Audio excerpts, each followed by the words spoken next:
Hello guys, welcome back. This is RandoGEEK. Alright guys, so we have an important article from TMobile News, okay? I'll link the article down below for you guys, but it's regarding T-Mobile and some major changes for customers.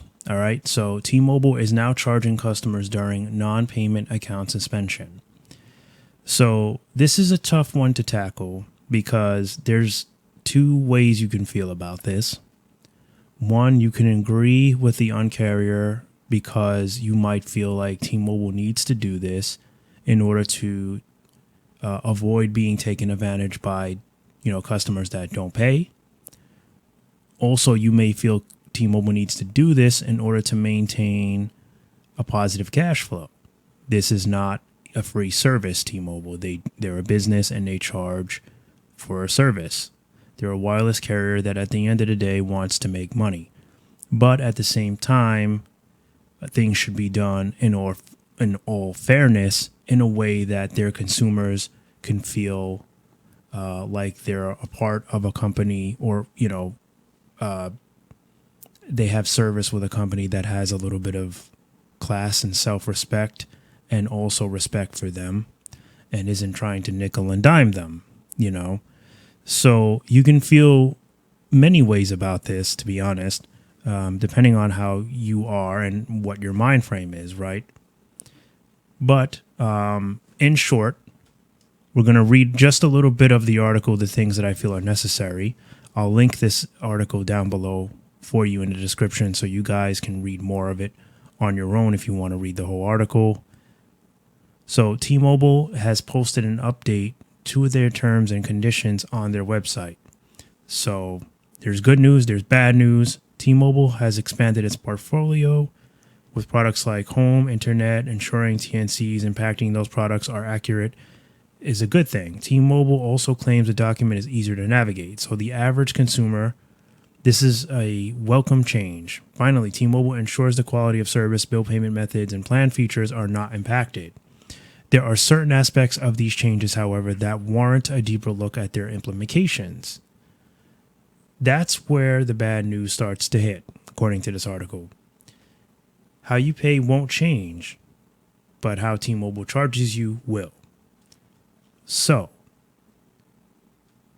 obviously, T-Mobile has done something else, a couple of things recently with charging late fees. They were also charging a $5 fee plus tax to pay your bill there in the store. So we talk about that as well. So a couple of things going on with the uncarrier as far as charges. In the new terms and conditions update, T-Mobile clarifies that you may still incur charges while an account or service is suspended. Consider that you can't use your services due to non-payment suspension. Well, now your billing cycle may still rumble along, incurring more charges in a suspended state. So this needs some careful examination. So here are a few quotes from the full terms and conditions that discuss suspended service. Your account may still accrue charges even if the service is suspended. You are responsible for any charges that are incurred while your service or account is suspended. You agree to pay all charges we assess and bill you, including charges covering periods where your service is suspended for non-payment, or charges that were accepted or processed through all devices and or products on your account, including while your service is suspended. If your account is unpaid or otherwise not in good standing, your service may be reduced, suspended, or terminated. Charges may not be prorated while your service is suspended. If you port your number to another carrier, your service will be deactivated immediately once the number is ported, though you will still be charged for a full billing cycle. All right, so let's skip over to this. T-Mobile tells employees charges continue during suspensions. So in an exclusive screenshot obtained by the T-Mobile report, which is where we're getting this article, an internal document outlines what employees can expect with their change or with this change. Starting July 19th, customers will be charged during non-payment suspensions. There's no room for interpretation here. Employees are told upfront that charges are not prorated and will not be credited. So we have a screenshot here of what the letter looks like. Non-payment suspended billing changes. All right. So that's that. Also, T-Mobile is going to charge you $10 if you decide that you want to pay, restore the account back to active and positive. They're going to charge you a $10 fee if you want help doing that. Otherwise, you have to go into the store. What is it? Go into the store. Or maybe go online even. I think you have to go online. Okay. Or you can pay, what is it? Promise to pay, mailed in payments, online payment, or walk-in store payment successfully qualifies for automatic manual restore. I guess if you contact their customer service app, I guess you can do it online, T-Mobile app or by tmobile.com.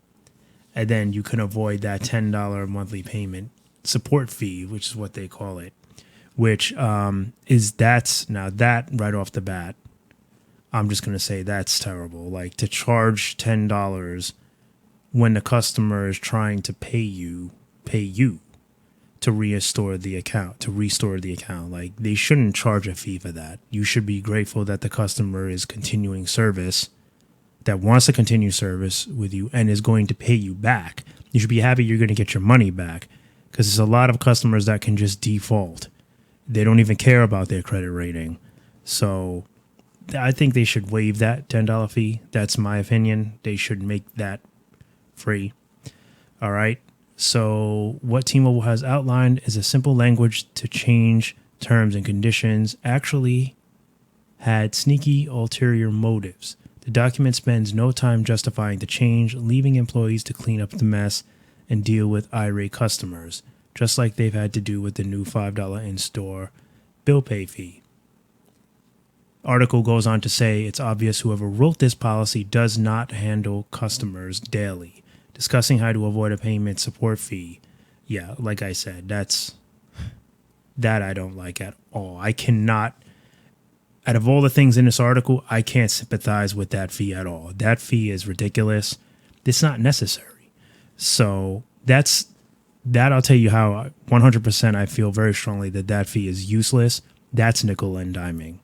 Okay, we'll get into how I feel about the rest in just a moment. Outlining payment methods misses the point. Employees are told to simply follow escalation handling processes like passing the buck to a supervisor who will stand just as firm.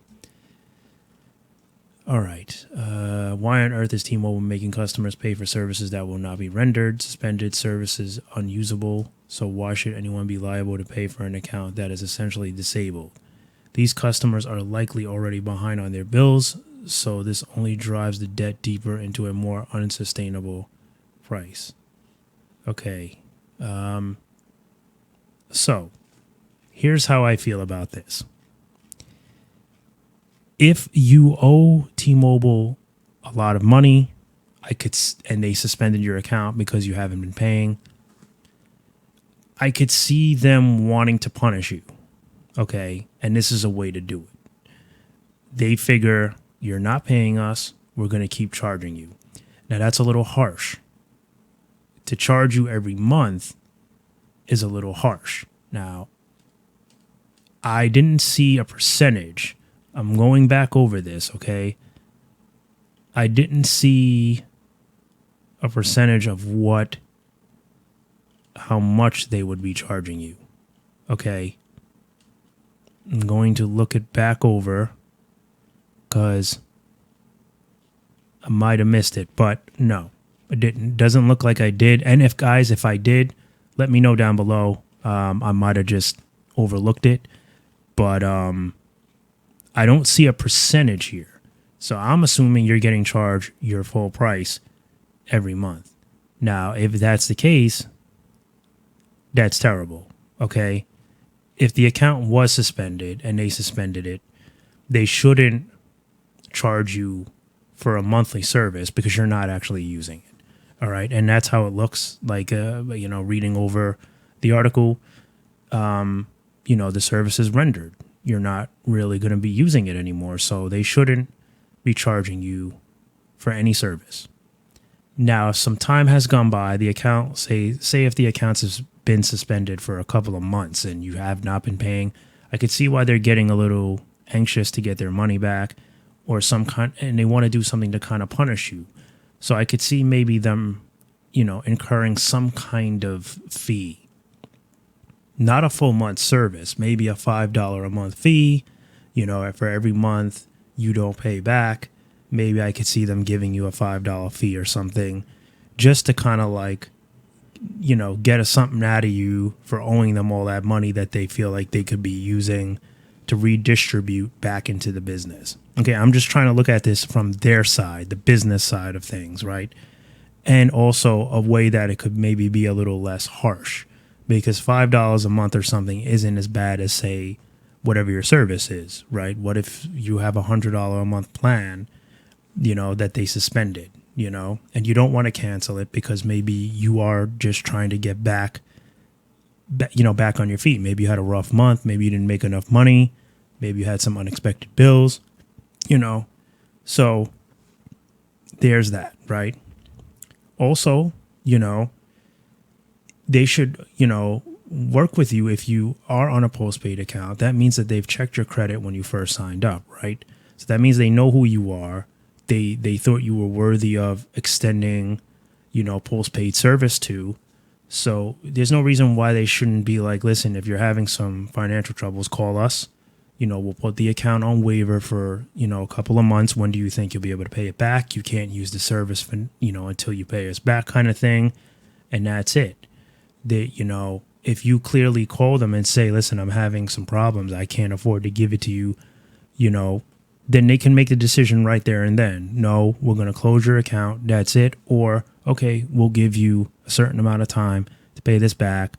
If we don't get it back in full, we're going to close your account.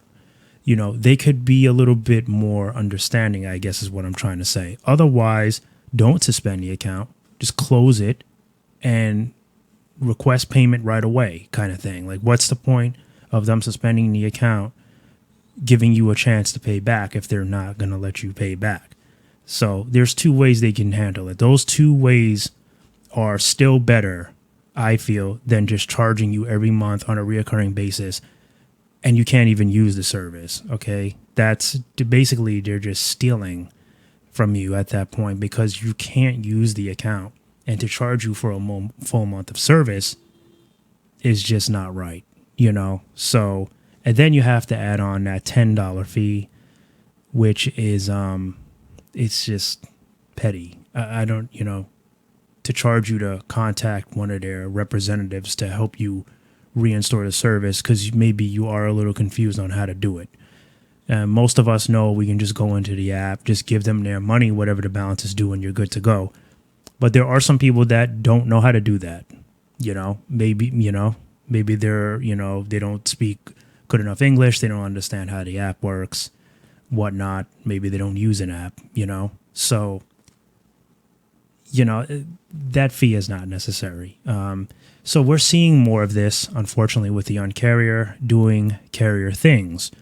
You could say it's just how things are going now.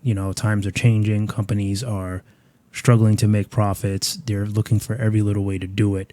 It's surprising that T-Mobile seems to be doing a lot of this because financially they're actually doing good. But I guess maybe they're looking around at AT&T and Verizon and they're getting scared and they're trying to avoid what's happening to them to happen to, to them, to T-Mobile. They're trying to avoid it from happening to them.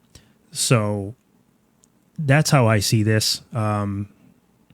It's again, there's so many ways you could feel about it. I don't agree with it.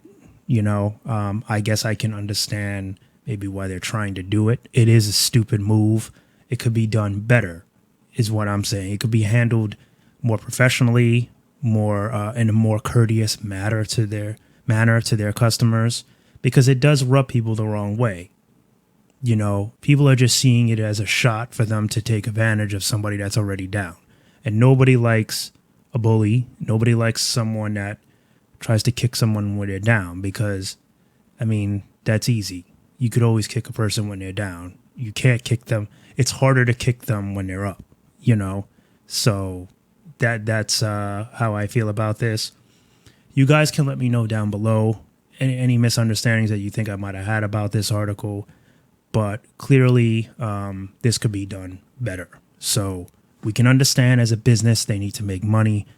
We can also understand that charging your customer within a suspended account, a $10 fee to reinstate it is just ridiculous.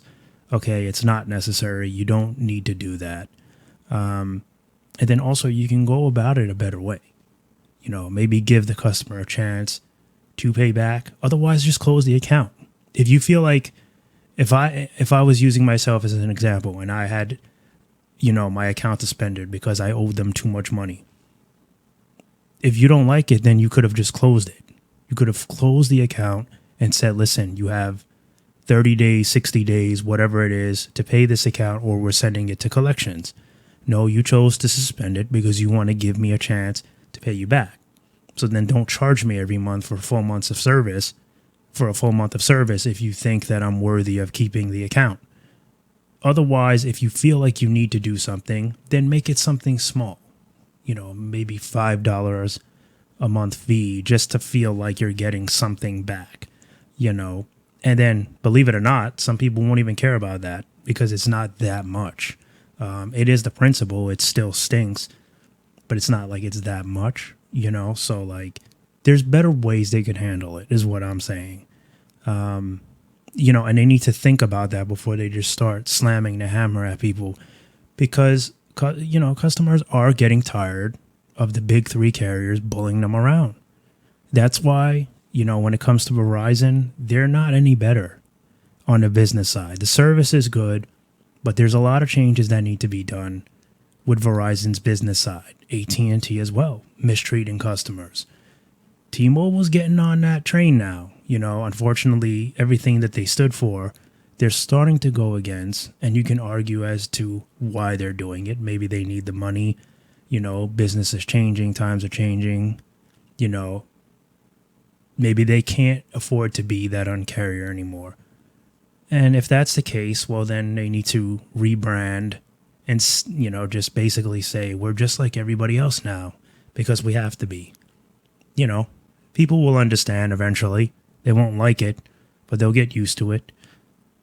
I don't know. That's how I see this, guys. Didn't mean to make this video so long, but, you know, it is what it is.